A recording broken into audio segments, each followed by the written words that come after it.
Hello guys, ang pag-uusapan natin ngayon ay tungkol sa phrasal verb na check. So itong check, kumbaga iba't ibang phrasal verb tungkol sa verb na check. Marami na tayong lesson tungkol sa mga phrasal verbs, marami na tayong nagawa. Meron na akong playlist tungkol sa mga phrasal verbs, iba't ibang klase.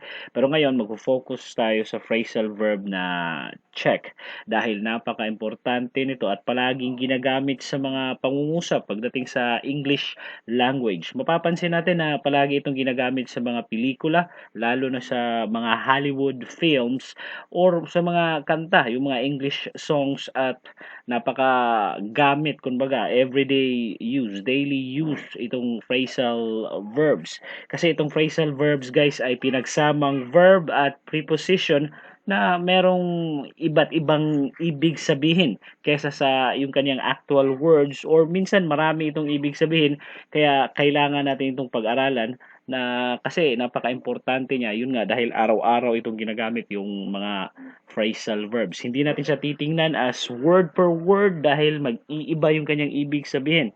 So, kailangan lang natin siyang tandaan yung mga phrasal verbs tungkol sa check. So, simulan na natin. Punta tayo sa ating next slide. Here we go. Okay guys, so sisimulan natin sa pinakaunang phrasal verb na ating pag-aaralan ay yung check out. So itong check out guys, marami itong ibig sabihin, mga nasa mga pito siguro yung ating i-discuss ngayon, yung pinaka-basic lang niya, yung palaging ginagamit, kumbaga. So ang pinakaunang ibig sabihin nitong check out ay yung pag-check out sa hotel.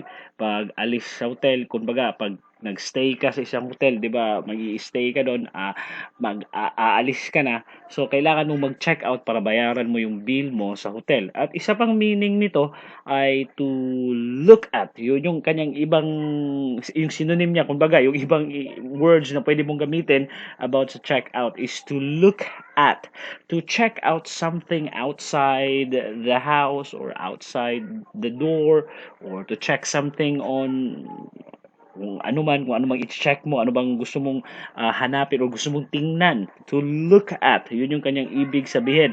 So, for example, I just came up here by myself, so dumating ako ng mag-isa lang to check out the property in general. So, gusto kong, pumunta ako rito mag-isa, ako lang mag-isa, I just came up here by myself to check out, to look at the property in general, para tingnan ko mismo sa aking sarili. So, yun yung kanyang isa pang ibig sabihin. Tapos, yung pangatlo is to investigate.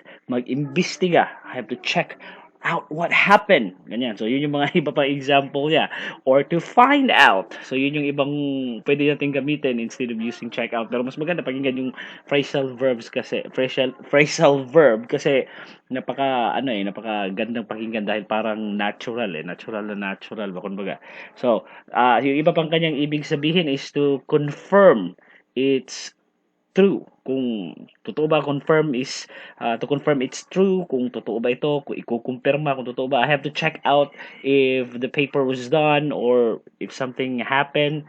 O ganun. So, you need to confirm if it's true or something.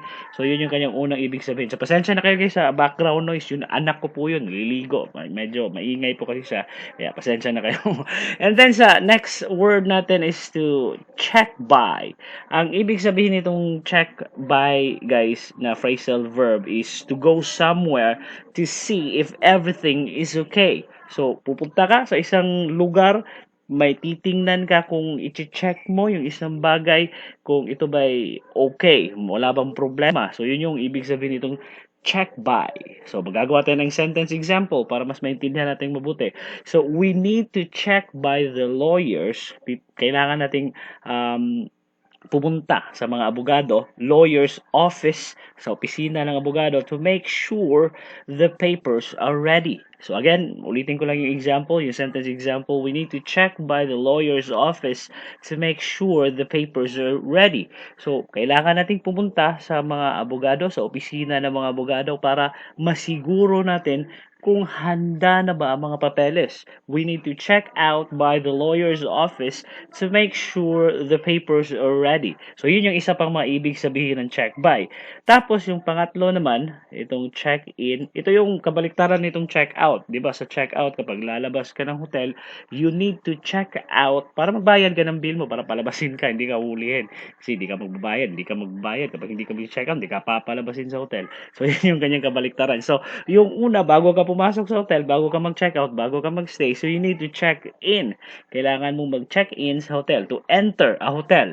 So, they need to check in before 6 on Friday. So, yun yung ating sentence example. So, example, pupunta ka sa isang hotel, kailangan mong pumasok sa hotel, kailangan mong matulog kasi pagod ka, kung saan ka punta kang ibang bansa. So, you need to check enter a hotel. So, doon ka, magbibigay mo yung information, basic information, tulad pangalan, address, or anything na anong hihingin sa'yo ng hotel. Tapos, yung sentence example natin, they need to check in. Kailangan nilang mag-check in sa hotel before 6 on Friday. Okay, so napaka-simple lang, di ba? Napaka-basic lang, madali lang siyang tandaan para mas magamit natin kaagad. Kumbaga. So, punta naman tayo sa ating next slide. Here we go. Okay guys, so continue natin yung ating lesson tungkol sa phrasal verb na check. So sisimulan natin sa pinakaunang example. Kunin ko lang muna yung ating pen. Here's our pen. Here we go. So ang unang example natin is checked into. Ang ibig sabihin nito guys, yung check into is to enter a hospital. Pagpasok sa hospital. Hindi lang guys, pagpasok, napapasok ka lang doon, tapos lalabas ka, tapos na, yun na yun. Hindi po guys, ang ibig sabihin nito is admit ka doon or may appointment ka sa hospital ng injection or something, kung ano bang gagawin sa katawan mo, physical check-up or ganyan. Kaya kailangan mo mag-check into. Kumbaga, pag pa-admit, yun talaga yung kanyang ibig sabihin. Yung isa pang ibig sabihin niya ay to investigate, mag-imbestiga. Katulad nung pinakauna, yung check out. Ganun, parang ganun yan. Pero ang pinaka-focus natin is yung check into na pag-enter sa hospital kasi yung pinaka ibig sabihin niya. Kumbaga, yun yung palaging ginagamit ng mga native speakers sa ibang bansa, yung mga foreigners ng mga native speakers, yung check into ginagamit para sa pagpasok sa hospital. So, example, pinaka-example natin sa sentence na ito, itong phrasal verbs na itong check into is they checked into the hospital yesterday. So, nagmasok sila sa hospital, nagpa-admit sila kahapon for today's surgery, para sa operasyon ngayong araw na to. So again, ulitin ko yung buong sentence para mas madali nating maintindihan sa checked into. They checked into the hospital yesterday for today's surgery. So yun yung pinakaunang example ng ating sentence. Tapos yung tungkol naman sa pag-iimbestiga, gagawa tayo ng ibang example sa pag-iimbestiga is we are checking into allegations of fraud to aid the police. So, mag-iimbestiga tayo. We are checking into allegations sa mga aligasyon tungkol sa mga fraud dahil para makatulong tayo sa mga pulis. We are checking into allegations of fraud to aid the police. So, yun yung example natin tungkol sa ibig sabihin niya na investigate. So, bali dalawa yung kanyang meaning. Check into, pinakauna is enter a hospital, tapos B is to investigate. Tapos yung pangalawang example is check off. So, ang ibig sabihin nitong check off ay to put a tick next to an item on a list. So, example, katulad itong mga may check, may mga list ka dyan. Ito, bibilhin ko to. Ito, hindi. Ito, check off ko to kasi bibilhin ko to. Kaya, yan, example na yan. Biglang umulan. Pasensya na kayo sa background, guys. So, yun yung kanyang ibig sabihin. So, gagawa tayo ng example about sa phrasal verb na check off. So, sentence example natin, guys, is I had to check off each item. So, kailangan ko i-check off each item. Ganyan, check off ko yan, bawat item, each item. And then, as it was delivered, to make sure we got it all. So, kailangan ko i-check off, kailangan kong guhitan ito, ganyan, example, check. So, each item, bawat isa, I have to check off each item as it was delivered, kasi dahil dineliver na ito, to make sure na nakuha nila yung mga bagay na deliver, kung ano man yung bagay na deliver, yung mga item na yon. So, kailangan mo i-check kasi deliver na. Check natin kung na-deliver na ba. So, check off mo lang. Check, check, check. Ganyan. Yun yung example niya. Unang example. Tapos, sa pangatlong phrasal verb, is check over.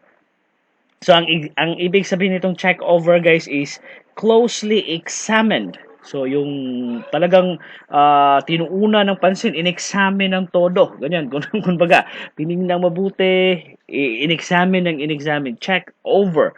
So, gagawa tayo ng sentence example. He checked over the contract. So, tiningnan niyang mabuti, sinuri. Kumbaga, sinuri pala sa Tagalog. Check over, sinuri niyang mabuti ang kontrata. He checked over the contract to make sure, para masiguro, there were no loopholes, na walang mga butas, para masiguro na walang butas. So, siniguro niya, tiningnan niya ng siniguro niyang tingnan ng kontrata para to make sure, para masiguro na walang mga butas sa kontrata. Kumbaga, yun yung check over. So again, yung sentence example, he checked over the contract to make sure there were no loopholes. So, yun yung pinaka-example natin. So, punta tayo sa iba pang slide para sa iba pang mga examples ng ating lesson tungkol sa check na phrasal verb. Okay? Okay, so guys, continue lang natin yung ating lesson. Ito yung last natin na slide. Sa pinaka-unang example natin is check through. Ang ibig sabihin nitong phrasal verb na to, guys, ay to send a luggage to a final destination. So, pagpadala ng yung bagahe sa kanyang final na destinasyon, kung saan siya papunta.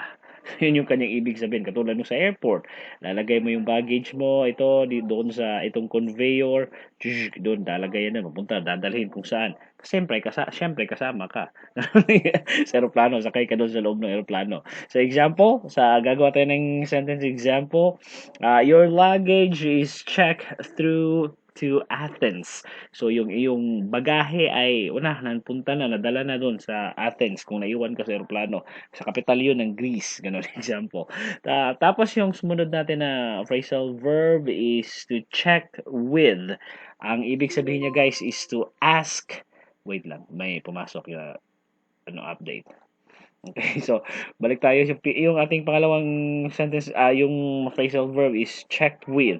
Ang ibig sabihin niya, guys, is to ask for confirmation. Hingi ng konfirmasyon, ganun. To ask for confirmation. Example, pinaka-example natin, sentence example dito sa check with ay he needs to check with his wife. Kailangan niyang kumpirmahin sa kanyang asawa para masiguro to make sure they don't have other plans. So, kailangan niyang kumpirmahin sa kanyang asawa para masiguro kung wala ba silang ibang plano sa araw na yon or sa oras na yon, kung ano man yung kanilang gagawing appointment. Ganyan, example. So, again, check with. Example is he needs to check with his wife to make sure they don't have other plans. So, kailangan niya munang yun nga, i-check sa kanyang asawa para masiguro na wala silang plano sa mga araw na yun o oras na yun. Tapos pangatlo, last natin na phrasal verb is check back. Itong ibig sabihin itong check back, guys, is to return to. So, determine if everything is okay. Return to, determine if everything is okay. So, babalik ka sa isang lugar, isang bagay, ganyan, para madetermina mo kung okay lang ba ang lahat. So, to return, to determine if everything is okay. So, yun yung ibig sabihin ng check back. Gagawa tayo ng example, sentence example, para mas madali nating maintindihan yung phrasal verb. So, example, we will check back tomorrow. So, kailangan nating i-check kinabukasan para madetermina natin, determine to make sure you are okay. Okay, so kung we will check ba, kailangan naming mag-check sa'yo kinabukasan para masiguro na ikaw ay okay. Check back with me tomorrow. So, balikan nyo ako, guys, siguruhin nyo na okay ako. Again, so to return, to determine if everything is okay. So I hope may natutunan kayo sa ating English lesson ngayon. And don't forget to click subscribe for more lessons about basic English in Tagalog. See you on my next video. Goodbye!